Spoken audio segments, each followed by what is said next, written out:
Hello and welcome, everyone. You are listening to The Crack. This is the podcast where I ask you, what's the crack?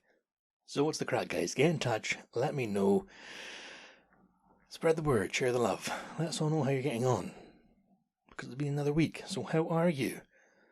How have you been doing? What is happening out there with you? Taking care of yourself? I hope so. Eating well? Maybe not as well as you should be. I haven't. Christ alive, I have not. No, but, I hope you've been well. Even if I don't know you, I'm wishing you the best. So, like I said, another week. Here we go. This episode brought to you very much at the insistence of my friend Jamie. I received a message yesterday explaining to me he does not like Mondays. No, he's not Garfield the cat, but he likes the podcast, and he likes listening to it on the way to work. So he became accustomed to listening to it on a Monday. And yesterday, it was not there for him. So, Jamie, this episode is for you. If I was a radio, I'd play you a song. But I used to actually put songs on these things at the end. I used to play it out with a song. And then when I started uploading them to YouTube, which I do, and I get like 1 view per video. Put them on YouTube would scan it, and it would come back with this is actually copyright, so you can't actually broadcast this, you prick. So there we go, no more songs. But I think one of my Halloween specials, because I, scandalously, a while ago, I deleted all of my old episodes and started again afresh. Mainly because of how terrible the sound quality was on some of them, but also they just weren't great, guys. They just were not great episodes. It's that noise in the background. You see, the problem with doing this podcast is I live in a very small flat. Why are you telling us about your flat? Right, okay, well, I live in a very small flat, and I used to do this in the living room. But to do that, I had to unplug all the wires. I mean, so many wires. I had to unplug everything. I bring the laptop through. I've got the hell would you call it? The robotic arm that the microphone sits on, which was lovingly got to me when I left Tesco. From Finley, Grant and Lucy, they gifted me this microphone stand, which screws like vice grip onto the desk. And when I used to record this in the living room, I would have to set it all up and do a whole thing, and then I'm a very, very lazy son of a gun, and I never would record because I could be fucked setting it all up. So now I'm in the spare room, which is also where I keep all my books, and I've got a big filing cabinet and a desk, so I quite arrogantly like to call it my office. But looking around, it's not much of an office. For instance, to my left, there's a pile of clothes, and if you listen to the previous episodes, not too long ago, but a wee while ago, a few weeks now, I was at a wedding where Jesus Christ, get to the point. Yeah, I was at a wedding, and I wore a suit. That suit has not been dry cleaned, nor has it been returned into its suit carrier, so I have a crumpled up suit to my left on the floor. I can see the waistcoat sticking out. Kind of looks like somebody's murdered a snooker player and, cut his clothes off before feeding him to the pigs. Yeah, so what's the point? Yeah, so I don't know if you can hear that noise in the background. So I'm in the spare room, and I've got the thing set up in here, so it's always set up. This arm's always on the desk, always ready to go. So I just come in, I turn it onto the wall, put on the headphones, turn up the mixer thing there, and hello, you're welcome, you're listening to the little of the crack. Now, because it's the spare room, it's also the room the boiler is in the wee cupboard, so if you can hear it in the background, the boiler's just boiling away, so every now and again you get the noise.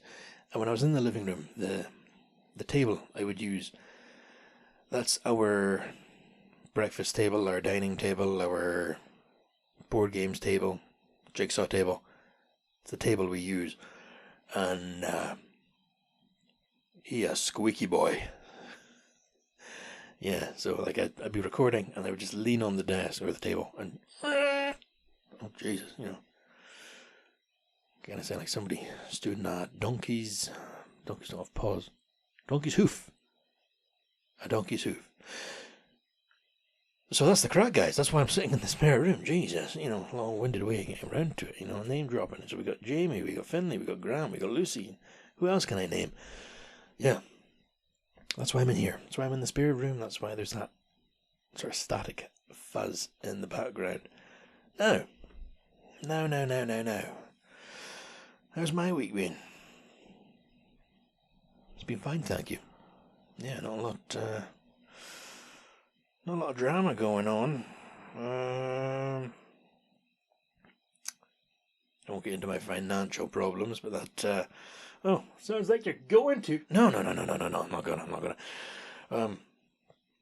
That, you remember, I told you about the customs and the cigars and all that push. That's really gonna fucked up my credit card, so that has caused me annoyance, and then the further to my, little nuzzle there to just my annoyance is the way my work pays. They pay on the last Thursday of the month. And so I've been paid at the end of April. I've already been paid. And next month, very much about May, yeah, I'm only 30, very much over May. The end of May, that's a 5-week month. And are we talking about a fucking month of 4 weeks? Yeah, no, well, look at the calendar, there's 5 weeks in this month. And I get paid on the last Thursday of the month, so I get paid on the second last day of the month. So that's going to be a long month. So thank the Lord for credit cards. Yeah. Anyway. So, I mean, it's not a terrible thing. It means I'm a bit more sort of paying attention to what I spend on. Speaking of which, I was out shopping earlier on. Charlotte's at work today, so I have to hoover, so I'll get on that after this. Yeah, I went to Morrison's because that's not even a 5-minute drive. Not even a 5-minute drive from the flat, which, it's a sort of 20-minute walk or a 5-minute drive. I'm gonna drive. Went in there and I was like, right, okay, what can I buy us to, I'll do a shop. I'll be helpful. I'm not good at it, I'll be honest. I came home with 2 cans of beans, some fizzy fish, cartons of apple juice that I don't even drink, they're for Charlotte, and a packet of chicken pakoras that I put in the air fryer. So, yeah, I'll find something else for dinner. Not good at it, so I'm not a personal shopper. I should probably have, written a wee list, brought that with me, but I didn't. So there we go. And there we are. Don't hire me to be your personal shopper, unless you like, surprise. Not very good. I got some M&Ms as well. Brought home some M&Ms. They were tasty, the little crispy ones. Blue packet. Crunch. I'd eat them again. Bit too much chocolate to crunchy ratio, but I don't work for M&Ms, so, and they're doing something right, because like I told you a few episodes ago, last time I was in London, there's a whole shop dedicated to M&Ms, which, why don't Rolos have their own shop? What the fuck, M&Ms? Yeah, so I won't get into that. My fucking tirade rants on M&Ms. Yeah. Interesting thing happened. So an interesting thing happened in bed the other day. No, so I live with Charlotte, my lady, and we share a bed, as couples are known to do, but we don't both have Monday to Friday jobs. So some days I'll be off, or I'll be night shift, or Charlotte will be off and I'll be working. That's just the way it goes. Now, when I wake up in the morning, I have an alarm on my phone, and I set 1, and I set it for 10 to 6, and it goes off. And what I do is I wake up and I get out of bed. Okay, I turn the alarm off. Charlotte doesn't do that. She'll, honest to God, push her phone to the limit of how many alarms can be set on the phone.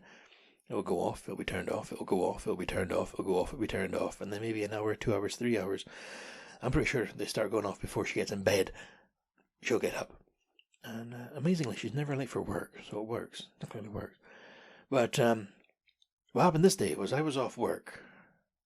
Was I off work? Yes, I'm sure I was. I was off. Charlotte was working. Her first alarm went off. So she unplugged her phone in their sleepy state, turned off the alarm, and dropped the phone. So the phone landed sort of between our shoulders in the bed, between the pillows. That was fine. There's me, sleeping peacefully like an angel. Picture a cute wee puppy, sleeping harmlessly. That was me. The alarm goes off. Charlotte has rolled over, facing away from the phone, so it goes off again. So she, in her frustration with this alarm, how dare it wake her, flips over quickly to turn it off. However, she misses the phone and punches me in the face as I sleep. Right in the eye. 2 knuckles, her index finger and middle finger. Wha-bam! And I'm a pretty chill guy, guys, I'm pretty laid back, but I was pissed off. At the same time, early in the morning, didn't really want to get into anything, so I just sort of, rolled over, like, what the fuck, rolled over, and I knew what happened. I let it go, didn't make a deal of it, and she got up. I think she tried to play it off as maybe nothing happened. Well, later that night, fast forward, having dinner, sitting down, eating away, and I go, so what's the deal with punching me this morning? Oh, you remember that? Yes, I remember that. You punched me in the face as I was sleeping. I've never had that before. I've never been struck. She apologised. It was an accident, I understand. But at the same time, whoa. My eyeball still hurts.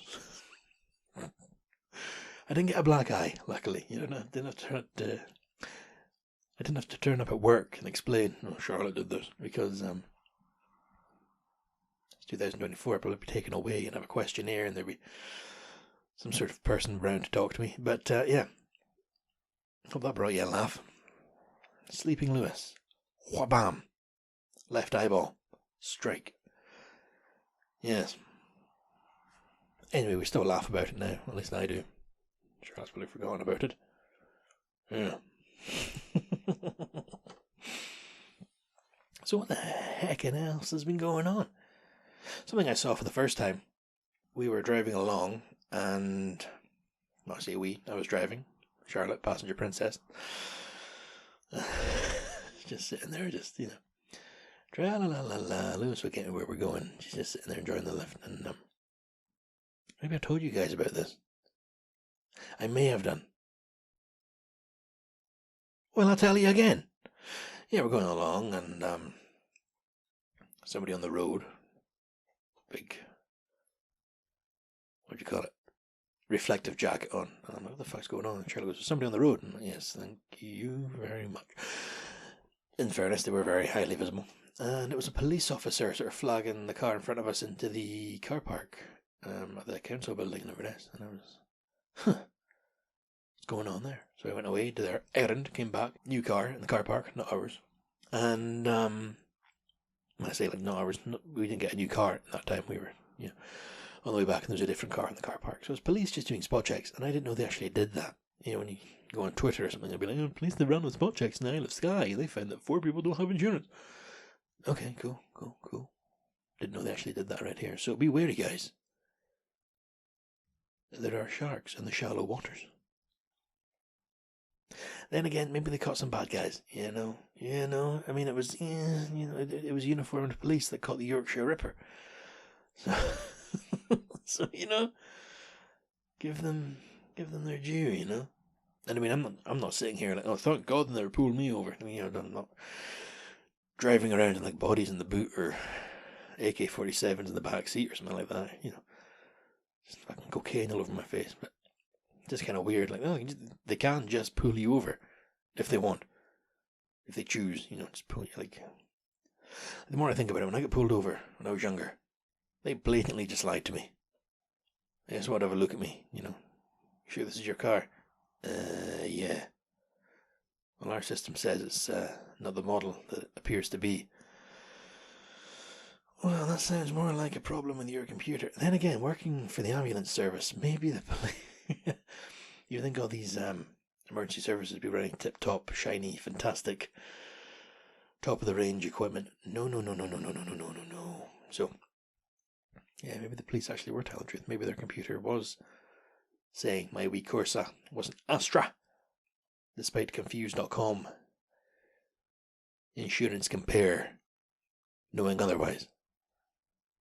So maybe actually what they should be doing, the police in their, that was a big Nissan 4x4 thing they were driving, yeah, they could be using compare the market or confused.com instead of whatever system they're using. Yeah, they pulled me over, got a good look at me, drove off. Whew. Great story, Lewis. Fucking had me on the edge of my seat on that one. Yeah, well, I'm not going to tell you all the details. It's a story I share with friends. In person, you're my friends. So I'm talking to you. I'm a day off. Alone in the flat. Well, not alone in the flat. The wee Mexican, she's through there right now. She's been pissing me off to no end. How are we doing, guys? How are we doing? I think we're back. Yes, so the microphone just decided to only record through one side. Weird. What was I talking about? Yeah, the Mexican. Chica. Yeah, I'll be sitting there in the living room, minding my business, watching something on the television. Then there'll be a little bark from the hallway, so I turn around. There she is, doorway, watching me. Hello, Chica, how can I help? Tick, tick, tick, tick, tick, tick, tick, tick. She goes walking in, wooden floor, barks at me again. What do you want? Bark. Right, well, I don't know what you're saying when you bark. Do you want to go outside? Tail doesn't wag. There's certain words, she's not intelligent. You say outside, if she wants outside, tail wags. Like, yep, you got it, tail's wagging. You say biscuit, tail's wagging. Cooking dinner, she comes in. Want some mushroom?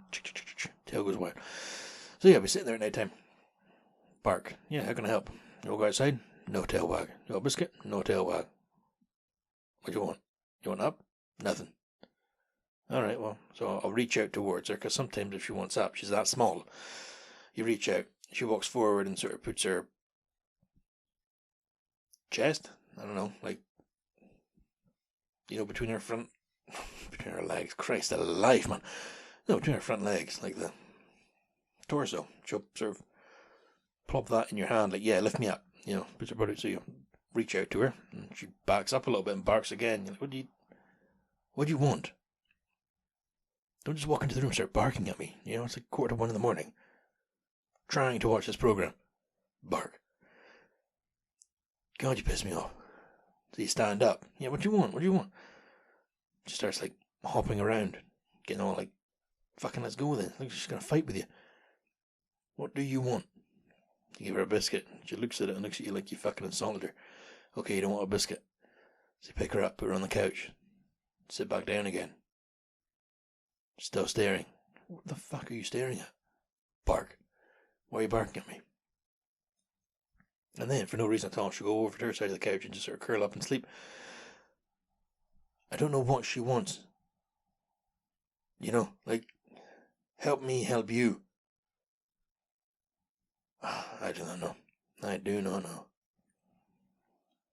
And then sometimes she absolutely loves a walk. Just loves it. Lives for it. I took her out last night.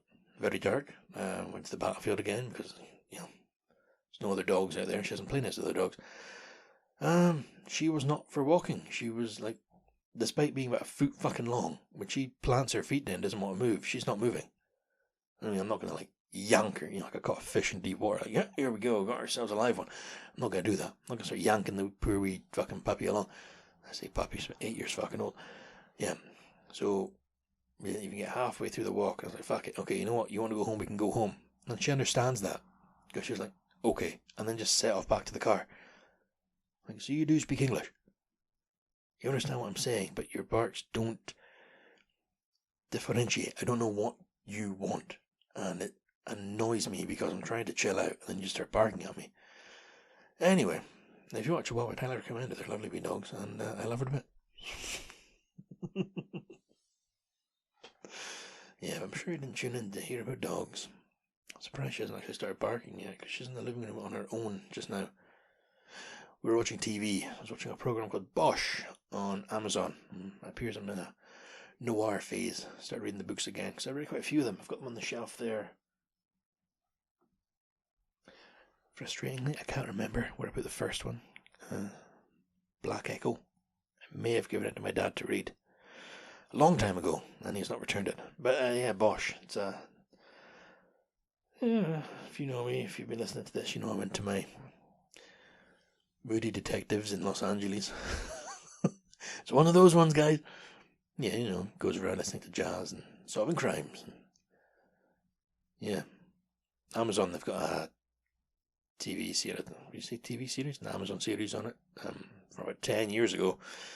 And I've just started watching it. But the reason I've put off watching it for so long is because I want to read all the books. And I've still not done that. But I put on one episode and I was like, fuck, I kind of enjoy this. So I kept watching it. So now I've started reading them again. So I'm trying to stay ahead of the thing. But they haven't done what... I think it's Amazon as well. Oh, here we go. Helicopter. It is all going on up here, guys. Inverness, place to be. As seen on Highland Cops and Paramedics on Scene and Kim the Bastard, the documentary. There's a lot going on TV.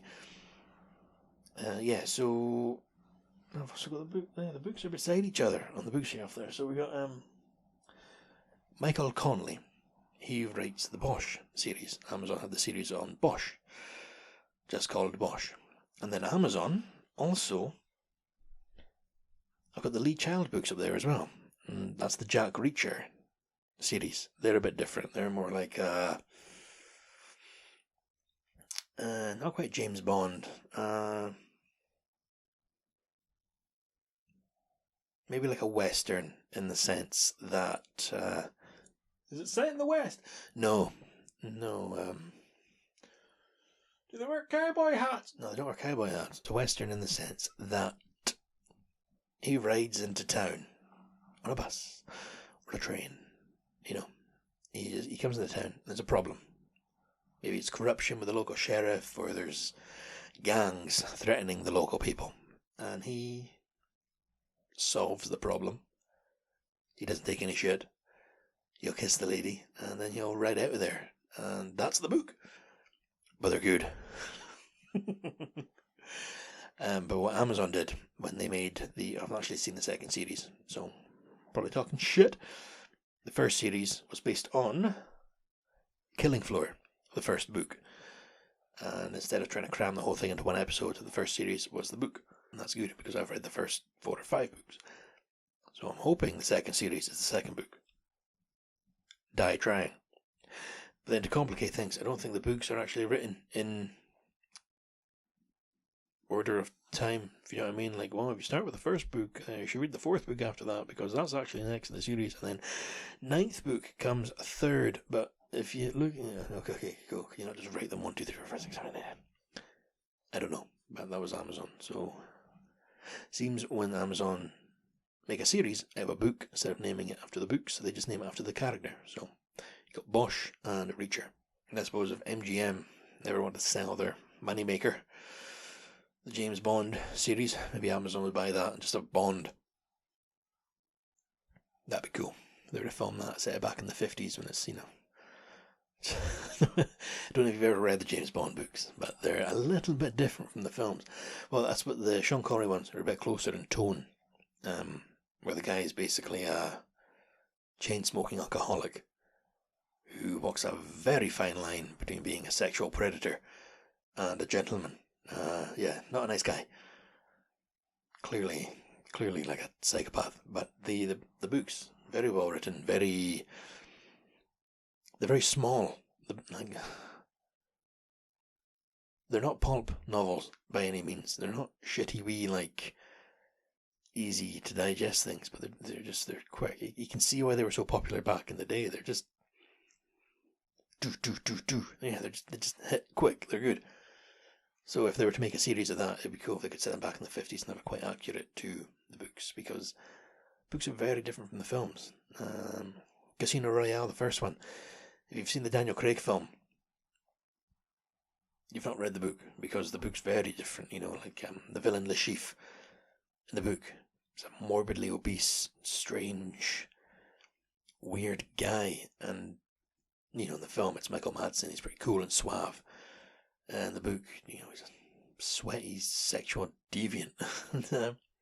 There's a bit in the book, it's not in the film, there's a bit in the book where James Bond, because in the book, it's set in Monaco, French Riviera. I'm sure it's in France. And it's not in some massive, glamorous casino. It's a small beachfront type thing. And Bond's being followed by these henchmen. And he sees them coming. And they're crossing the road, and one of them's got like a box. And he puts his hand on the top, and it looks like he's about to open it, and then there's a blinding flash. And the way it's written, it's very, very well illustrated. Bond's now lying on the ground, facing the sky. He comes to, and he's seeing the blue sky and the white clouds. And then suddenly he's sprinkled with like speckles of something wet. He touches his face and he pulls his hand away, and it's red, and there's little bits of something squeezy. And what's happened is the guys are running over to throw a bomb at him, but the bomb went off in their hand. That was the box. So this guy's essentially just suicide bombed himself, and Bond's had the flesh rain down on him. And he looks up, and he sits up on the pavement, and he looks over the car, and you can see the massive big char mark on the road, and the red stain spreading away from where they were, and the other guy's been blasted to bits. I think he's trying to crawl away, missing an arm and his legs. I don't know, it's, for a book written back then, quite grisly, quite dramatic, quite not scary, but yeah. But they do get silly at times. I think, was it Dr. No? I'm sure that's the one. He's crawling through air vents, like Die Hard. And he's got his shirt. He's ripped his shirt off and put it around his hands because the metal's hot to crawl on. So he's made little mittens out of his shirt, and he's going along.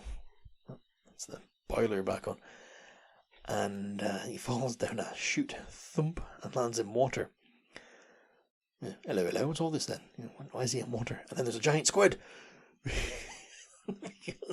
because the bad guy, of course, Dr. No, why wouldn't you? He keeps a giant squid.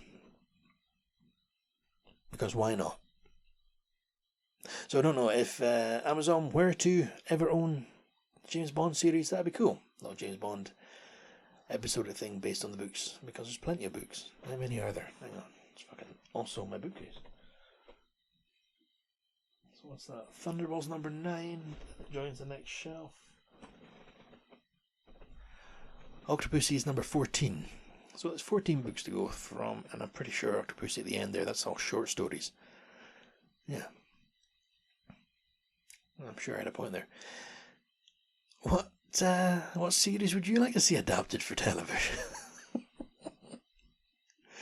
I'd like Stephen King. I'd like it if somebody was, because all of his books are connected, like Joint Universe, before it was a Joint Universe, and that's what The Dark Tower is. If you've seen the film, try to forget about it, but all of Stephen King's stories are interconnected in some massive universe.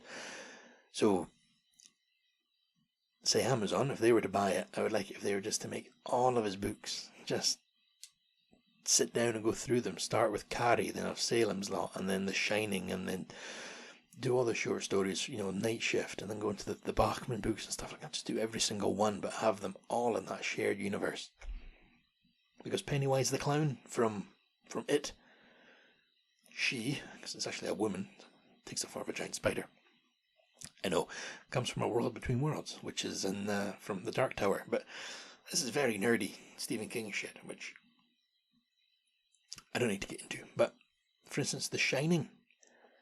Having a shine, if you've seen the film, which, again, you should read the book, it's fantastic. That is an element shared by characters in the Stephen King verse. I can't get into too much. I should probably dedicate a whole episode to that whole thing, but I wouldn't know where to start. If I could find another Stephen King fan to come on, we could discuss and bounce, because I'm not going to write a whole essay on on Stephen King, on Castle Rock, on Alan Pangborn and the Sheriff. Yeah, good lord, it's all good. Right, now I don't have any listener mail this week, guys, other than Jamie's WhatsApp yesterday morning being like, yo, the fuck's my podcast? So, Jamie, I hope you've listened. This episode was dedicated to you, sir. Hope you're well. So yeah, get in touch, guys. Whatever's up, let me know how you're doing. Let me know what's going on in your little orbit of the world. Any happy birthdays you want read out? Any no, I was gonna say happy death days. Not so keen on that. Anything you want announced? Is there anything I should announce on here? I can't think. I didn't plan it out. Yeah, if you want to get in touch, go to the website www.thecrackpodcast.co.uk. I'll say it again. www.thecrackpodcast.co.uk. There's a wee tab for contact. Fill out the details and it goes straight to the Gmail account. And I get it on my phone. And then what I do is, when I sit down to record, I leave my phone on the desk and I'll read out the mail. And there's a bunch of other shit on that website. There's my little fucking obnoxious film thoughts, and I've uploaded one recipe so far because, I have all these intentions, but I never quite get around to them. I'm still writing the Legends of Lore thing. Fucking hell, there's a lot of work there. Where do you folk find the time? I don't understand it. So I'm going to get on that. So, yeah, after this, edit this, upload this. I need to hoover, and then I'm going to sit down again to do the Legends of Lore. So, as I said, calling it there, guys. So check out the website. That's how you get in touch. And thank you, Blackmill, for the theme tune. Thank you, Cora, for the logo, for your artwork. And thank you, listener, for listening. Thank you for your time. As I said, we all have the same amount of time in the day, so you giving yours for this touches me. Genuinely. Thank you very much. So, until next time, take care of yourself. Be good to each other. Try to get your 5 pieces of fruit and veg and drink some water, Don't take any shit. Just be good. Alright, I'll speak to you next time, guys. Bye for now.